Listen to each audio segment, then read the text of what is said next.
गुरुवार व्रत की विधि। इस दिन बृहस्पतिश्वर महादेव जी की पूजा होती है।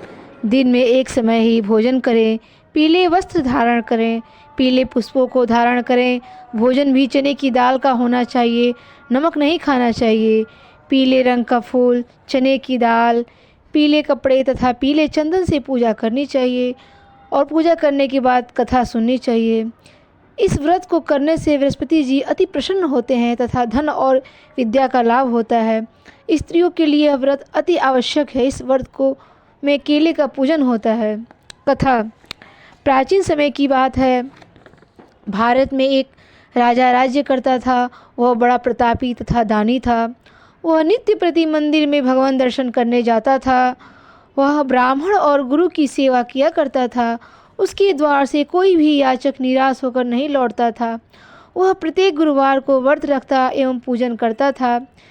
हर दिन गरीबों की सहायता करता था, परंतु यह सब बातें उसकी रानी को अच्छी नहीं लगती थी। वह न व्रत करती थी, न किसी को एक भी पैसा दान में देती थी। वह राजा से भी ऐसा करने को मना किया करती थी।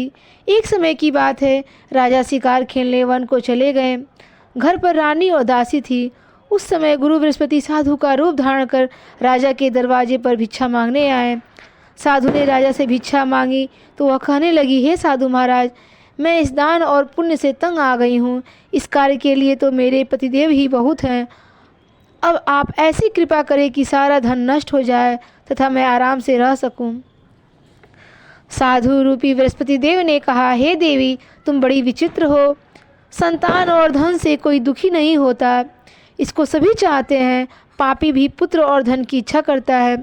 अगर तुम्हारे पास धन अधिक है तो भूखे मनुष्यों को भोजन कराओ, प्याऊ लगवाओ, ब्राह्मणों को दान दो, धर्मशालाएं बनवाओ, कुआं, तालाब, बावड़ी, बाग बगीचे आदि का निर्माण कराओ तथा निर्धनों की कुंवारी कन्याओं का विवाह कराओ, साथ ही यज्ञ भी कराओ। इस प्रकार के कर्मों से आपके कुल का और आपका नाम लोक परलोक में सार्थक होगा। तुम्हें भी स्वर्ग की प्राप्ति होगी। परंतु रानी साधु की इन बातों से खुश नहीं हुई। उसने कहा, हे साधु महाराज, मुझे ऐसे धन की आवश्यकता नहीं जिसको मैं अन्य लोगों को दान देती फिरूं तथा जिसको रखने और संभालने में मेरा सारा समय नष्ट हो जाए। साधु ने कहा, हे देवी, यदि तुम ऐसी इच्छा है तो जैसा मैं तुम्हें बताता हूँ तुम वैसा ही करना। बृहस्पतिवार के दिन घर आंगन को गोबर से लीपना, अपने केसों को पीली मिट्टी से धोना, केसों को धोते समय स्नान करना, राजा से कहना वो हजामत करवाएं, भोजन में मांस मदिरा खाना, कपड़े धोबी की यहाँ धुलने देना। इस प्रकार 7 बृहस्पतिवार करने से तुम्हारा सारा धन नष्ट हो जाएगा। यह कहकर साधु महाराज रूपी बृहस्पति देव अंतर्ध्यान हो गए। रानी ने साधु के कहने के अनुसार 7 बृहस्पतिवार तक वैसा ही करने का विचार किया। साधु के बताए अनुसार कार्य करते हुए केवल 3 बृहस्पतिवार ही बीते थे कि उसकी समस्त संपत्ति नष्ट हो गई। भोजन के लिए दोनों समय परिवार तरसने लगा तथा सांसारिक भोगों से दुखी रहने लगा। तब राजा रानी से कहने लगे कि हे रानी, तुम यहाँ पर रहो, मैं दूसरे देश को जाता हूँ, क्योंकि यहाँ पर मुझे सभी लोग जानते हैं, इसलिए मैं यहाँ पर कोई काम नहीं कर सकता। अब मैं परदेश जा रहा हूँ, वहाँ कोई काम धंधा करूँगा, शायद हमारे भाग्य बदल जाएं। ऐसा कहकर राजा परदेश चले गए। वह वहाँ जंगल से लकड़ी काट कर लाते और शहर में बेचते। इस तरह जीवन व्यतीत करने लगे। इधर राजा के बिना रानी और दासी दुखी रहने लगी। किसी दिन भोजन मिलता और किसी दिन जल भी पीकर रह जाती। एक समय रानी और दासी को 7 दिन बिना भोजन के व्यतीत करने पड़े तो रानी ने अपनी दासी से कहा, हे दासी, यहाँ पास के नगर में ही मेरी बहन रहती है। वह बड़ी धनवान है। तू उसके पास जा और वहाँ से 5 सेर बेजर मांग के लेके आ, जिससे कुछ समय के लिए गुजारा हो जाए। दासी रानी की बहन के पास गई। रानी की बहन उस समय पूजा कर रही थी। बृहस्पतिवार का दिन था। दासी ने रानी की बहन से कहा, हे रानी, मुझे आपकी बहन ने भेजा है, मुझे 5 सेर बेजर दे दो। दासी ने यह बात अनेक बार कही, परंतु रानी की बहन ने कोई उत्तर नहीं दिया, क्योंकि वह उस समय बृहस्पतिवार व्रत की कथा सुन रही थी। जब दासी को रानी की बहन से कोई उत्तर नहीं मिला तो वह बहुत दुखी हुई। उसे क्रोध भी आया और वह लौटकर रानी से बोली, हे रानी, आपकी बहन बहुत ही घमंडी है, वह छोटे लोगों से बात भी नहीं करती। मैंने उससे कहा तो उसने कोई उत्तर नहीं दिया। मैं वापस चली आई। रानी बोली, हे दासी, इसमें इसका कोई दोष नहीं है। जब बुरे दिन आते हैं तो सब कोई सहारा नहीं देता। अच्छे बुरे का पता विपत्ति में ही लगता है। जो ईश्वर की इच्छा होगी वही होगा। यह सब हमारे भाग्य का दोष है। उधर रानी की बहन ने सोचा कि मेरी बहन की दासी आई थी, परंतु मैं उससे नहीं बोली, इससे वो बहुत दुखी हुई होगी। अतः कथा सुन और विष्णु भगवान का पूजन समाप्त कर वो अपनी बहन के घर आई और कहने लगी, हे बहन, मैं बृहस्पतिवार व्रत की कर रही थी, तुम्हारी दासी हमारे घर आई थी, परंतु जब तक कथा होती है तब तक हम लोग ना उठते हैं ना बोलते हैं, इसलिए मैं नहीं बोली। कहो दासी, क्यों गई थी? रानी बोली, बहन, हमारे घर अनाज नहीं था। वैसे तुमसे कोई बात छिपी नहीं है, इस कारण मैंने दासी को तुम्हारे पास 5 सेर बेझर के लेने के लिए भेजा था। रानी की बहन बोली, बहन देखो, बृहस्पति देव भगवान सबकी मनोकामना को पूर्ण करते हैं। देखो, शायद तुम्हारे घर में भी अनाज रखा हो। यह सुनकर दासी घर के अंदर गई तो वहाँ उसे एक बड़ा सा बेझर का घड़ा मिला। उसे बड़ी हैरानी हुई, क्योंकि उसने एक एक बर्तन देख लिया था। उसने बाहर आकर रानी को बताया। दासी अब अपनी रानी से कहने लगी, हे रानी देखो, वैसे हमको जब अन्न नहीं मिलता तो हम रोज़ ही व्रत करते हैं। अगर इनसे इस व्रत की विधि और कथा पूछ ली जाए तो हम भी कर लिया करेंगे। दासी के कहने पर रानी ने अपने बहन से बृहस्पतिवार व्रत के बारे में पूछा। उसकी बहन ने बताया, हे रानी बहन, बृहस्पतिवार को सूर्य उदय से पूर्व उठकर स्नान करके बृहस्पतिवार व्रत करना चाहिए, लेकिन उस दिन सिर नहीं धोना चाहिए। बृहस्पतिवार के व्रत में चने की दाल और मुनक्के से विष्णु भगवान की केले के वृक्ष की जड़ से पूजन करें तथा दीपक जलावें। उस दिन एक ही समय भोजन करें। भोजन पीले खाद्य पदार्थ का करें तथा कथा सुने। इस प्रकार करने से गुरु भगवान प्रसन्न होते हैं, अन्न पुत्र धन देते हैं। इस तरह व्रत और पूजन की विधि बताकर रानी की बहन अपने घर लौट गई। रानी और दासी दोनों ही निश्चय किया कि वे बृहस्पति देव भगवान का पूजन जरूर करेंगी। 7 दिन बाद जब बृहस्पतिवार आया तो उन्होंने व्रत रखा। घुड़साल में जाकर चना और गुड़ बीन लाई तथा उसकी दाल से केले की जड़ में विष्णु भगवान का पूजन किया। अब भोजन कहाँ से आवे? दोनों बड़ी दुखी हुई, परंतु उन्होंने व्रत किया था, इस कारण बृहस्पति देव भगवान प्रसन्न थे। वे एक साधारण व्यक्ति के रूप में 2 थालों में सुंदर पीले भोजन लेके आए और दासी को देकर बोले, हे दासी, यह भोजन तुम्हारे और रानी के लिए है, तुम दोनों करना। दासी भोजन पाकर बड़ी प्रसन्न हुई और रानी से बोली, रानी जी, भोजन कर लो। रानी को भोजन आने के बारे में कुछ पता नहीं था, इसलिए वो दासी से बोली, जा तू ही भोजन कर, क्योंकि तू हमारी व्यर्थ में हंसी उड़ाती है। दासी बोली, एक व्यक्ति अभी भोजन दे गया है। रानी कहने लगी, वह भोजन तेरे लिए दे गया है, तू ही भोजन कर। दासी ने कहा, वह व्यक्ति हम दोनों के लिए 2 थालों में भोजन दे गया है, इसलिए मैं और आप दोनों ही साथ साथ भोजन करेंगे। फिर दोनों ने गुरु भगवान को नमस्कार कर भोजन प्रारंभ किया। उसके बाद से वे प्रत्येक बृहस्पतिवार को गुरु भगवान का व्रत और पूजन करने लगी। बृहस्पति भगवान की कृपा से उनके पास धन हो गया, परंतु रानी फिर पहले की तरह आलस्य करने लगी। तब दासी बोली, देखो रानी, तुम पहले भी इस प्रकार आलस्य करती थी, तुम्हें धन के रखने में कष्ट होता था, इस कारण सभी धन नष्ट हो गया। अब गुरु भगवान की कृपा से धन मिला है तो फिर तुम्हें आलस्य होता है। बड़ी मुसीबतों से के बाद हमने यह धन पाया है, इसलिए हमें दान पुण्य करना चाहिए।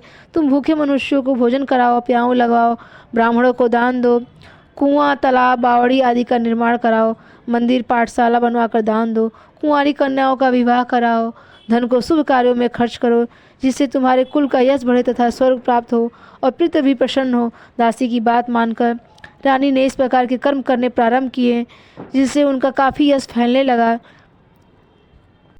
एक दिन रानी और दासी आपस में विचार करने लगे कि न जाने राजा किस दशा में होंगे, उनकी कोई खोज खबर नहीं है।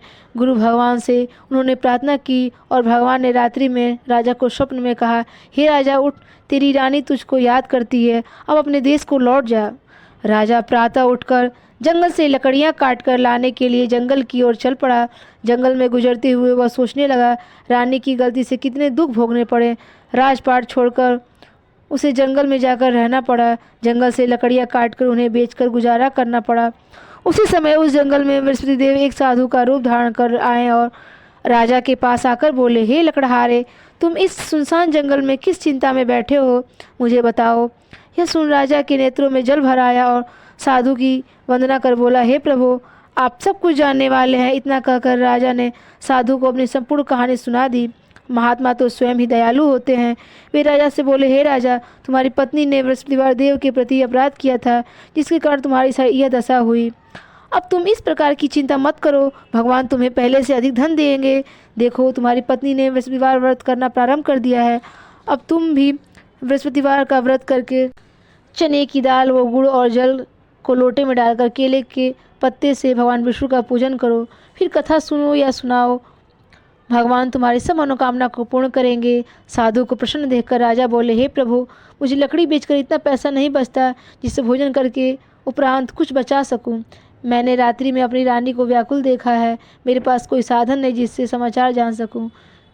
फिर मैं बृहस्पतिवार को कौन सी कहानी कहूँ या सुनूं, मुझको तो कुछ भी नहीं मालूम। साधु ने कहा, हे राजा, तुम किसी बात की चिंता मत करो। बृहस्पतिवार के दिन तुम रोजाना की तरह लकड़ियाँ लेकर शहर में जाओ। तुम्हें रोज से दुगुना धन प्राप्त होगा, जिससे तुम भली प्रकार भोजन कर लोगे तथा बृहस्पति देव की पूजन का सामान भी आ जाएगा। बृहस्पति देव की कथा इस प्रकार है। बृहस्पति देव की कथा। प्राचीन काल में एक बहुत ही निर्धन ब्राह्मण था। उसकी कोई संतान नहीं थी। वो नित्य पूजा पाठ करता था, परंतु उसकी स्त्री बहुत मलिनता के साथ रहती थी। वह न तो स्नान करती थी और न ही किसी देवता की पूजा करती थी।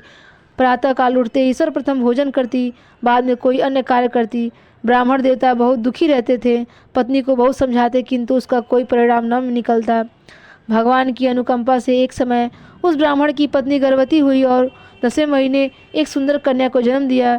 निर्धन ब्राह्मण कन्या के जन्म से बहुत दुखी हुआ। धीरे धीरे ब्राह्मण की कन्या बड़ी होने लगी। बचपन से ही उस कन्या की रुचि भगवान विष्णु की पूजा में थी। वह प्रातः उठते ही स्नान आदि करके भगवान विष्णु की पूजा करके मंदिर में जाती थी। बृहस्पतिवार के व्रत को करके विधिपूर्वक पूजा पाठ करती थी। पूजा पाठ के बाद वह पढ़ने के लिए पाठशाला जाती थी। घर से चलते हुए वह एक मुट्ठी जौ साथ लेकर जाती और पाठशाला के रास्ते में थोड़े थोड़े जौ गिराती जाती। जब वह पाठशाला से घर लौटती तो जौ के वह दाने सोने में बदलते हुए मिलते थे। लड़की सभी सोने के दानों को बीन लाती थी। एक दिन जब वो सोने के दानों को साफ कर रही थी तो उसकी माँ ने कहा, बेटी, सोने के दाने साफ करने के लिए सोने का सूप भी होना चाहिए। अगले दिन बृहस्पतिवार था। उसने भगवान बृहस्पति देव की पूजा करते हुए प्रार्थना की, हे भगवान, यदि मैं आपका व्रत विधिवत किया हो तो मुझे सोने का सूप दे दो। भगवान बृहस्पति देव ने उसकी मनोकामना पूर्ण करने का वचन दिया। पाठशाला से लौटते समय उसने रास्ते में सोने का सूप पड़ा हुआ मिला।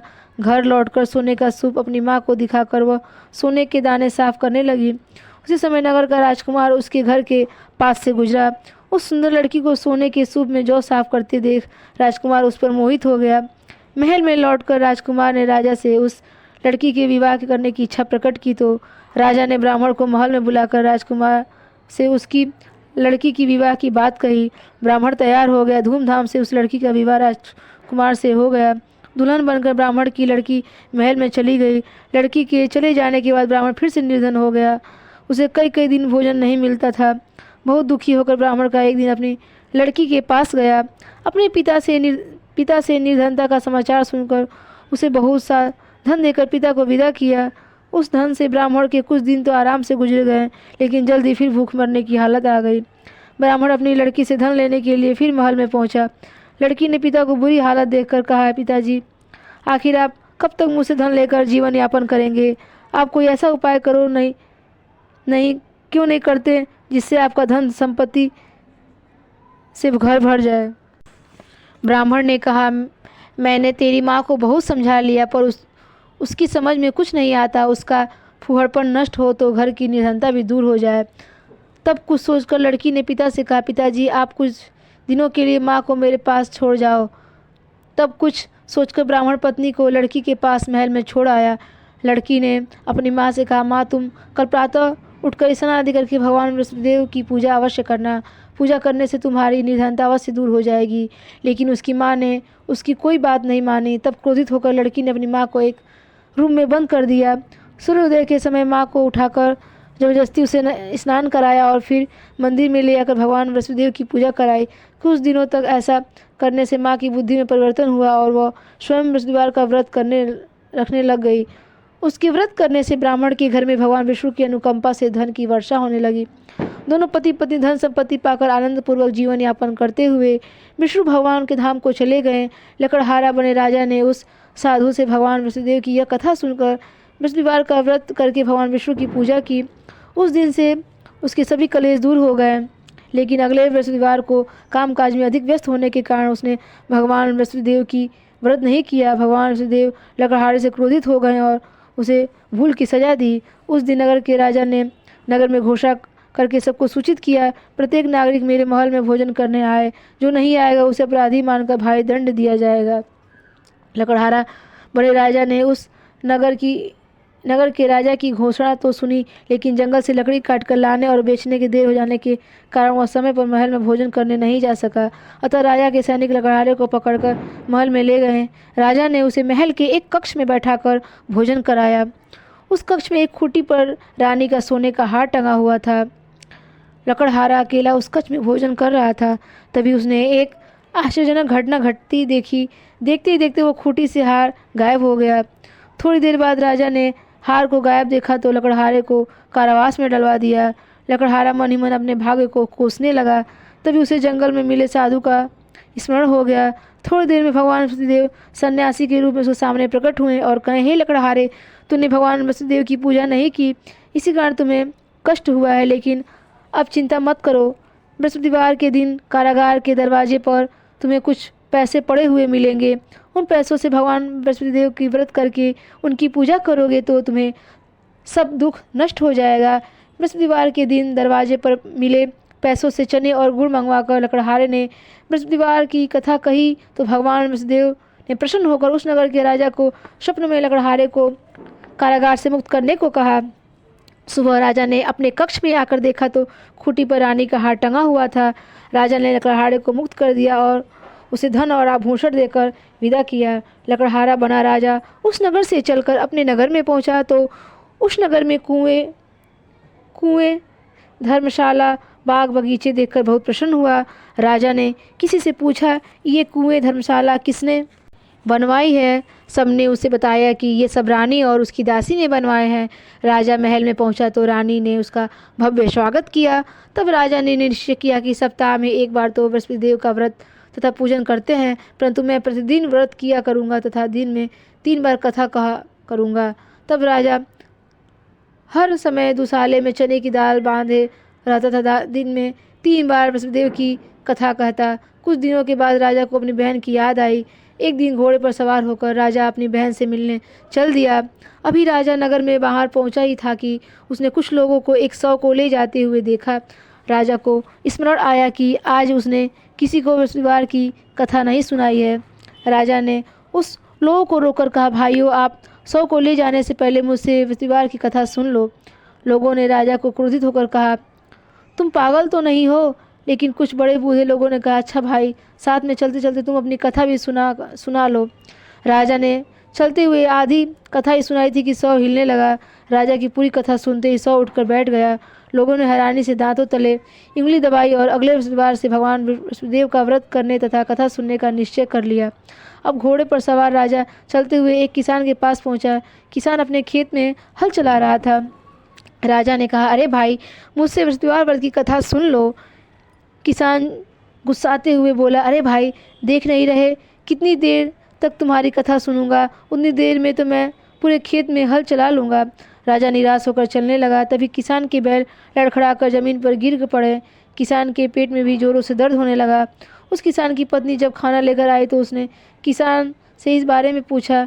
किसान ने घुड़सवार की पूरी कहानी सुनाई। किसान की पत्नी दौड़ती हुई राजा के पास पहुंचकर हाथ जोड़कर बोली, भैया, मैं तुम्हारी कथा सुनने को तैयार हूँ। राजा ने उसके साथ खेत पर पहुंचकर बृहस्पतिवार व्रत की कथा सुनाई। तब बैल उठकर खड़े हो गए। किसान के पेट का दर्द तुरंत ठीक हो गया। राजा अपनी बहन के घर पहुंचा तो उसकी बहुत आवभगत हुई। अगले दिन सुबह उठकर राजा ने देखा घर के सभी लोग भोजन कर रहे हैं। किसी भूखे को बृहस्पतिवार व्रत की कथा सुनाए बिना राजा भोजन नहीं करता था। उसने बहन से कहा, बहन क्या घर में कोई ऐसा व्यक्ति है जिसने अभी तक भोजन नहीं किया हो?